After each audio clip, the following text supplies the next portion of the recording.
swift response. Colleagues, can we have some quiet? Can we have some quiet? Can we have some quiet?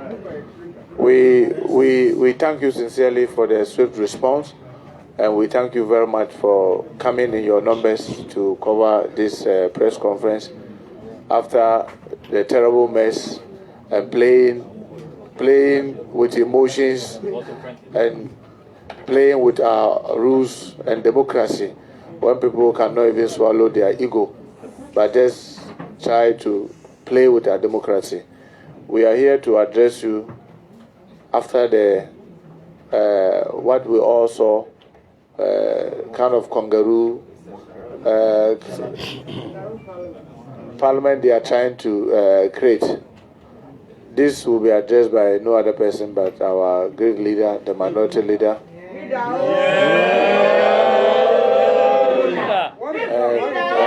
And after that, we'll open it up for you to ask questions. Without wasting much time, I'll hand over to the minority leader to address us. Thank you very much.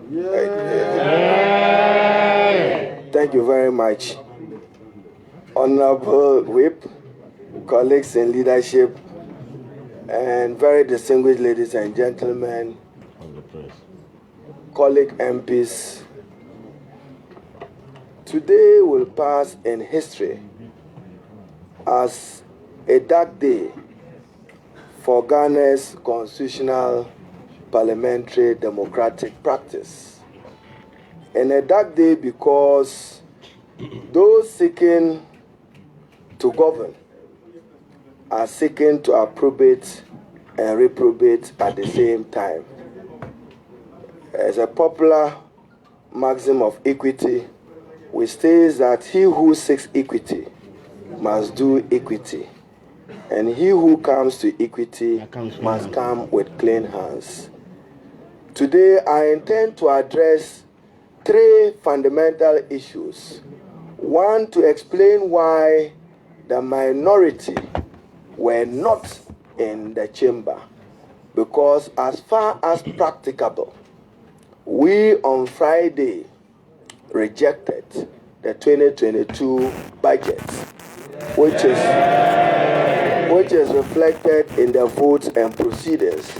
And I'm particularly happy that even the majority leader in his submissions admitted that we were 137, but decided to lead his side to walk out, a walk out to avoid humiliating defeat that was deserving of him and his government. And that's why I say, let me refer you, distinguished ladies and gentlemen of the press, I'll deal with Article 104 comprehensively, supported by Standing Order 109 comprehensively. And just read 104.3 for my purposes. Except as 104.1, except as otherwise provided in this Constitution, matters in Parliament shall be determined by the votes of the majority of members present and voting, with at least half of the members of Parliament present. The word voting was not even added to this particular constitutional provision. But more importantly is Article 104.3. And this is where the Ghanaian people must know them for what they are and what they stand for. That they don't believe in the letter and spirit of this constitution. Neither do they have faith that minority views must be respected and upheld for the good of our country and for the good of our governance. 104.3 reads, and I'm going to do some constitutional arithmetic for our purposes. It reads, where the votes on any motion are equal, it shall be taken to be a lost. So when you take Friday votes and proceedings, we're 137. They haven't even today challenged it. The total number of members of Parliament present, I'm not going to add and voting, just present, was 274. So demonstrably, our 137 were present. It is reported there that one of their members, Sarah Ajua Safo, was absent. So under Article 104.3, they were aware that if they had voted, there will be 137 and will be 137, and the vote would have been lost. That is constitutional. So we want the Ghanaian people to understand, whilst they stage a walkout, Parliament is not about I have these numbers in the air or outside the chamber, but I have these members present and voting. So it was to avoid a humiliating defeat. So mathematically, they had no option. The Friday could only produce one irresistible outcome, 137, 137, which makes the budget Yamutu killed. So we have no hesitation, apart from the fact that they were present and walked out on their own volition, voluntarily, having asked for division. Who walks away from a division?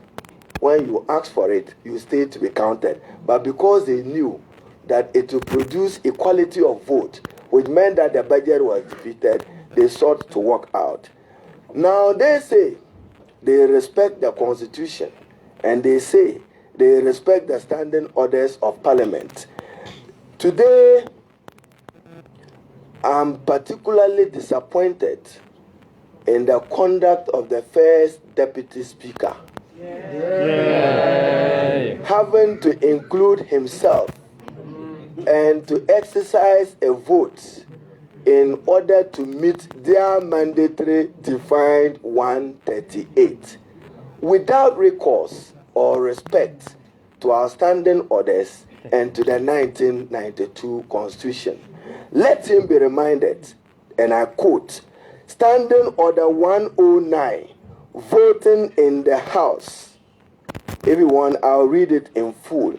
But Standing Order 1092 reads, Mr. Speaker shall have neither an original nor a custom vote, and if upon any question before the House the votes are equally divided, the motion shall be lost, as I indicated. But for our purposes today, 1093 reads, a Deputy Speaker, and for my purposes, first Deputy Speaker and a member for Bekwai, it reads, I added that. The Constitution says, a Deputy Speaker or any other member presiding shall not retain his original vote whilst presiding. So constitutionally, they were also 137. So Ghanaians should expect that what they have done is also a nullity, to quote them, if we are to respect the provisions of the Constitution. Standing Order 109 is also itself derived from a constitutional provision of Article 104(2), which reads, the Speaker shall have neither an original nor custom vote. We all know, for purposes of today, that the person presiding and the Speaker for today was the Honorable Joseph Osei-Owusu of Bekwai as Speaker. He has no business counting himself among them, and therefore, as far as we are concerned, today's vote reflected another 137 by those who respect the tenets of the Constitution and the standing orders of the Parliament of Ghana. So for the media, I repeat for your ears again, a Deputy Speaker or any other member presiding shall not retain his original vote whilst presiding. They chose conveniently to quote Right Honorable Do Ajaho, one of our own, and a proud one, of course. Therefore, what they said by the Honorable Do Ajaho is as relevant for their purposes, because they are not 138 by the words of the Honorable Do Ajaho. They were 137. But I'll share with you some other quotes from other speakers, including the Honorable late Peter Alajete of blessed memory and Professor Mike Okwe. But distinguished ladies and gentlemen, the Ghanaian public must also know where was the minority as they went in to do their charade of some constitutional acrobatics to please their conveniences. Our explanation is that yes, they consulted us in a discussion this morning. And distinguished ladies and gentlemen of the press, is it not significant to note, and I'm quoting both the majority leader and the Minister of Finance, and I paraphrase them, approve this budget subject to the concessions granted by the Honorable Minister, unquote. Where are the concessions in the budget? Any of you who knows the concessions, share it with us. Therefore, what were you approving? If there were concessions, and that was our view, revise the budget to reflect those concessions. And we remain standing with that position. We said that if you are acknowledging and admitting that there were concessions, let it reflect in a text, not at committee level and not some engagement at committee level. Indeed, the vexed issue for which there was a stalemate, for which we could not discuss further, was the matter of e-levy. Yeah. Our original position was that no to e-levy. They explained to us the difficulties and circumstances of the economy and the fact that they needed some additional revenue for purposes of consolidation, fiscal consolidation. We referred to them that the brilliant economists at ISA has suggested that review it downwards. Therefore, we said if you could go to 0.5 to 1%, we could accommodate you for the good of the Ghanaian people. Yeah. They said it was their budget and they were not prepared to review the e-levy. So the Ghanaian people, we then decided that they must stand alone in it because we believe sincerely that it's punitive, as Professor Korte said, and it does not serve as a good tax instrument because it's regressive. We also asked them to adjust even the threshold of this 100 Ghana, maybe upward. They also said they were not ready to do that. So if you didn't see the minority cooperating, these were the very reasons we are unable to support them. So we're determined to support them to redeem the economy because we want to inherit a healthy economy under President Mahama in the very foreseeable future of 2025. Yeah. But the difficulty was that they said on those matters. Now let me come to the business of Parliament. When you lay a budget statement minus concessions and you approve it without knowing the concessions, what have you approved? What have you approved? So let's get serious. Those of you who are familiar with the work of Parliament, we have seen motions amended on the floor of Parliament. It was just for the Minister for Finance to amend those aspects of the budget statement, or for better choice of a word, revise it.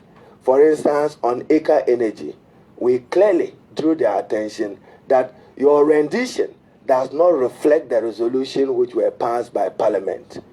An unpleasant truth which he must accept today and accept tomorrow. He can't alter that.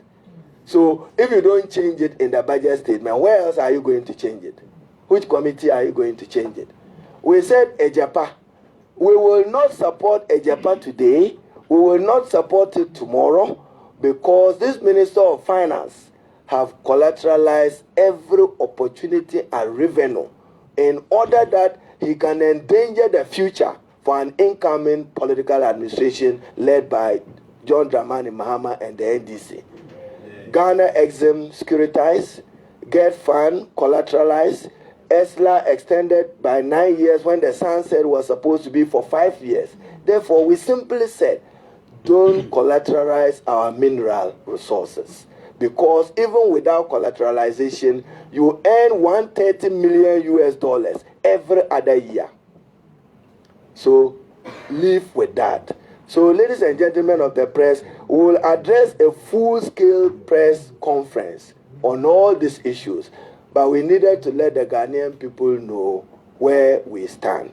We don't support the e-levy in its form and character as announced in paragraph 315 and 316 of the budget statement. Our indication to them to revise it to take care of the ordinary people, particularly people who depend on $100 remittances from abroad, even when the ranking member of finance schooled them, that not all the remittances go to household. Some of it is for purposes of business, capital. As the Honorable Adongo observed, you don't tax capital. So concessions, I want anybody to show to me where they have approved a budget subject to unknown concessions. The concessions are known only to Minister of Finance and to the Honorable Osei Mensah Bonsu. Is that how the Parliament of Ghana should work? No. Is that how Parliament should approve a budget policy, an economic policy statement of government? We are a very constructive and reasonable opposition. Yeah. Therefore, we made adjustment. We also further indicated to them that you cannot automatically adjust fees and charges. We said if you want, you can take it to the Public Financial Management Act so that it will be taken care of, but not at the behest of Minister Ken Ofori-Atta that every other year, automatic 15%. He doesn't have that mandate today, and he won't have that mandate tomorrow. But let me warn that from tomorrow, every other decision of Parliament will be by voting. Let me warn that tomorrow, every other decision of Parliament, we will insist on minimum numbers of head count. At appropriation and estimates, we will vote on them. And therefore, if this is the way they want us to work, we are very capable of working with them. Sure. Therefore, if they claim that they respect the Constitution, they must respect the fact that today's decision is a constitutional nullity because the Deputy Speaker has no original nor casting vote. Nothing more. And therefore, they were at best 137. I have already warned that cooperation, we should be mindful of the consequence of the lack of cooperation on the Ghanaian people, particularly those who want their salaries paid at the end of January. It was for those reasons we made those difficult overtures to them. Now, for those of you who think that they are right on many of the issues, we will share with you some other details relating to the budget. I don't want to go to the politics of walkout, but to remind you, those of you who are familiar with the history of Ghana, I want to take you to Memory Lane, 3rd August 1956, and you know them by who they are. When the motion of destiny was moved in Parliament in December 1956 for independence in 1957, the minority led by Buzia walked out, just as you saw. The vote was taken, and the colonial government accepted the vote as 72-0, and it carried. It carried. So, practice, precedent, convention, let them be guided. The opposition protested to the British Parliament, but their protest was thrown out and dismissed. Per Eskime, a deputy speaker is not a speaker, and that is the reason why in the House of Commons, the deputy speaker is not addressed as the speaker. When he is presiding, he is referred to by his title. This position was affirmed by Speaker Ala Jete. So if they are happy quoting Speaker Doa Jaho, they should read. The Honorable Ahmed, let me conclude by the ruling of Professor Michael Quay, if you have it. But I'll be happy to take questions from the media whilst we look at those issues. We'll address the issues comprehensively, but the questions the Ghanaian people must be asking. This budget was approved with concessions. Concessions are known to the Parliament of Ghana, and concessions are known to us. And that we decided to stand strong because we do not support the introduction of an e-levy. We have repeatedly cautioned that it will take us back into what we have been trying to do to a cash functional economy and affect the development of a digital economy, and they are just being opportunistic and exploitative with those particular issues. I'll be happy to answer questions from you. So let them be reminded, that today what they have done is itself. Professor Michael Quay, see February 2020. The minority side claimed that they were not invited to participate in a meeting of the Finance Committee to consider the referral of the contract of the EPC. So let me just share another ruling with you. So constitutional and parliamentary jurisprudence will only be richer. This is what Professor Michael Quay observed. We all know in this house that on both sides, there have been all manner of boycotts at some time or the other, which is fine. If a boycott arises, those who are seized with their work may do so and have to do so. So we did so, and we had to do so last Friday, in the words of Professor McQueen. Otherwise, government business will cease. This time it was the government people boycotting and running away from government business. And he further said that no group, no matter where it belongs, can arrest the business of the nation because they choose not to take part in a particular business. So they could not have arrested what we're doing on Friday by the words of their own speaker, Professor Mike Okwe. If you want the reference, see February 2020. Thank you very much. No, we'll start this way, and then we'll go. So please come forward, and then followed by you. Leader, pay attention to the questions. Yes. Unlike us, we are Democrats. We will be allowed to ask questions.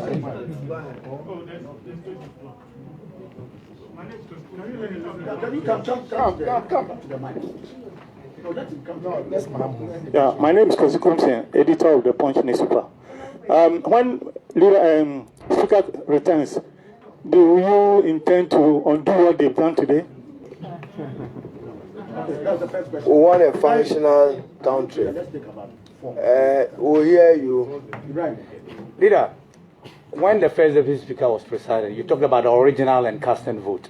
He counted himself, and his explanation was that he was not taking part in the voting. When he put the question, he was silent.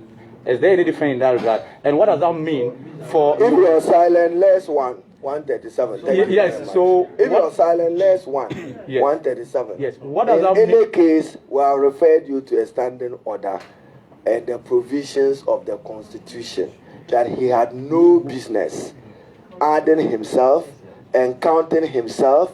We only can describe what has happened as a constitutional sham of a purported vote of a budget and economic policy statement. Thank you. Let me just add that for the purposes of decision, he was no longer on the floor. The moment you are sent to be speaker, you lose that right to be part of a decision. And so when it comes to counting for a decision, for the purpose of decision, it doesn't make him lose his position as a member of parliament for Bakwai. But for purposes of decision, at that moment, he couldn't have counted himself. So the second leg of the question is, so what does that mean for your absence? You are 137. If you were present, what that meant was that when the question was put, we would have had no 137 to counter the yes 137. We don't intend to respond to that. What we do know is that they say we should respect Constitution, and that we're 137. We are also aware that they are 137, but they are jubilating that they have approved the budget, yet we couldn't reject the budget with the same number. We leave that to your thoughts. We'll take two more.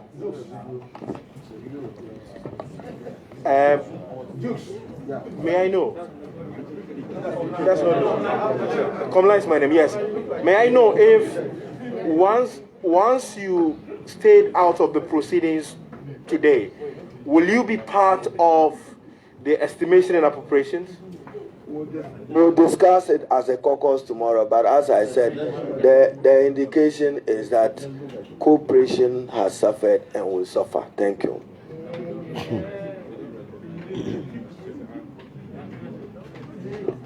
Thank you very much. My name is Clement Akolo for Parliament News 360. What I want to find out is, does it matter that last week on Friday, when you checked the votes and proceedings, you were 274? That is the total house was 274. But today, present. But today, we had only 137 plus one, which is 138. Does it matter in the decision making? You know, we are masters of our own procedure by the provisions of Article 110 of the Constitution. But more importantly, the precedent they are setting will hunt them into the future, and it will provide basis to raise the status of many other major decisions taken yesterday, from 2017 to yesterday, that you know, at the time that those decisions were taken, the House was not 138, you know. I can give you 37 videos to support that. So, but because we are masters of our own procedure, that is why we strongly must ask the attempt. We will no longer accept the attempt by the majority leader to impugn the integrity of the Speaker, to undermine his authority and mandate as Speaker, and questioning every other decision of the Speaker is not good for our parliamentary democratic practice. I have shared, I'm sure once in a while, some of you have said, Haruna and Michael Kwe, beyond the words, if you disrespect me, I'll disrespect you. I never spoke further to them. It is not because I was not capable, but because he was still the Speaker of the House. We will call the Honorable Majority Leader's bluff that he is no longer in that 2017-2020 days where he disrespected the minority with impunity. We will not take it any further. And I'm saying that from tomorrow, he must be prepared that on every matter, I'll call for head count, if that is the way they want this country to be governed. We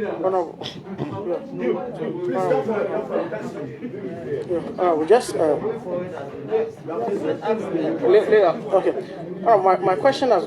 My question is. Go ahead. Okay. So Friday you disapprove. Today they undone that and approve. Do you recognize that? And what are we expecting? I said another motion to. I said it's a constitutional nullity. Part of the reason why negotiations failed, they were determined to restore the defeated budget last Friday. So that's why cleverly they are saying that approve it subject to concessions. What concession? Do you know the concessions? So what have you approved? So we said, tinker with it and respond to those issues. In a tier statement and submitted, they said no. It is not about imposing hardships on the Ghanaian people and just feeling easy with it. We know that they are in dire fiscal conditions, and this will not save them. The Honorable Whip will respond to one of the issues where sometimes we stand up and we are ignored, and probably that could be. Yeah. Thank you very much. Someone was asking that if we were in the chamber, we could have been 137, the vote would have been lost. I believe someone put a video of me with Professor Kwe, where it is the speaker, you must cut the speaker's eye. And we are very informed what they were trying to do. What they were trying to do was that if we were in the chamber, after the question, he would go blind and he would not see. But our presence will have given them a vote and proceedings of tomorrow of 275 to legitimize, just as we are insisting that we were 274. So our absence will give them a vote of proceedings tomorrow of 138 minus a speaker, that is 137. The standing order says, and I'll quote, in order 7, Speaker or Mr. Speaker includes member presiding at a sitting. So if you are sitting, you become, if you are in the chair, if you are presiding, you become Mr. Speaker. You cannot, for purposes of decision, be counted as part of those who were there to take decision. And if we were in the chamber and he went blind to call us to be able to call for head count, we will have helped them legitimize what the action they were doing. And that was why, strategically, we had to be absent, so that the vote on proceedings will show, because the two records will become the records of this country, thousands of years to come, both the Hansard and then the vote of proceedings. And it will be clearly shown on Friday, we were 274, as against on Tuesday, 138, when one was presiding as Speaker. So that's the major reason why we chose to be absent, because it was clear during the discussions that was what they wanted to do. We have to bring the curtains down. Leader, one last question. Leader, my question. Okay, two. Leader, my question. Leader, just a clarification. Leader. So, a direct question. My name is Parker Wilson. I work with Joy FM. Leader, the NPP described what you did last Friday as unconstitutional. Today, you are saying it is equally unconstitutional. My question is simple. What are you going to do? They must take responsibility for working the country into a constitutional and parliamentary democratic crisis. I said we were ready to support them on those matters. And I've asked you, concessions, share it with me. What concessions you know? They approve a budget with concessions. If you know the concessions, share with me. Nowhere in the budget text do we know what the concessions are. So we said incorporate it into the budget text for purpose of the fact that Parliament is a meeting of record. Then we can refer to the paragraph and know. For instance, assurance that you want to support the people of Keita with tidal waves. We want to be able to know that the schools will be built and built urgently, and now we want to know that engineering work will commence and assurance is given to them. All that affects the budget line. So if you don't adjust it and say you go to committee, they shouldn't forget, they will come back to us for appropriation. We thank you very much.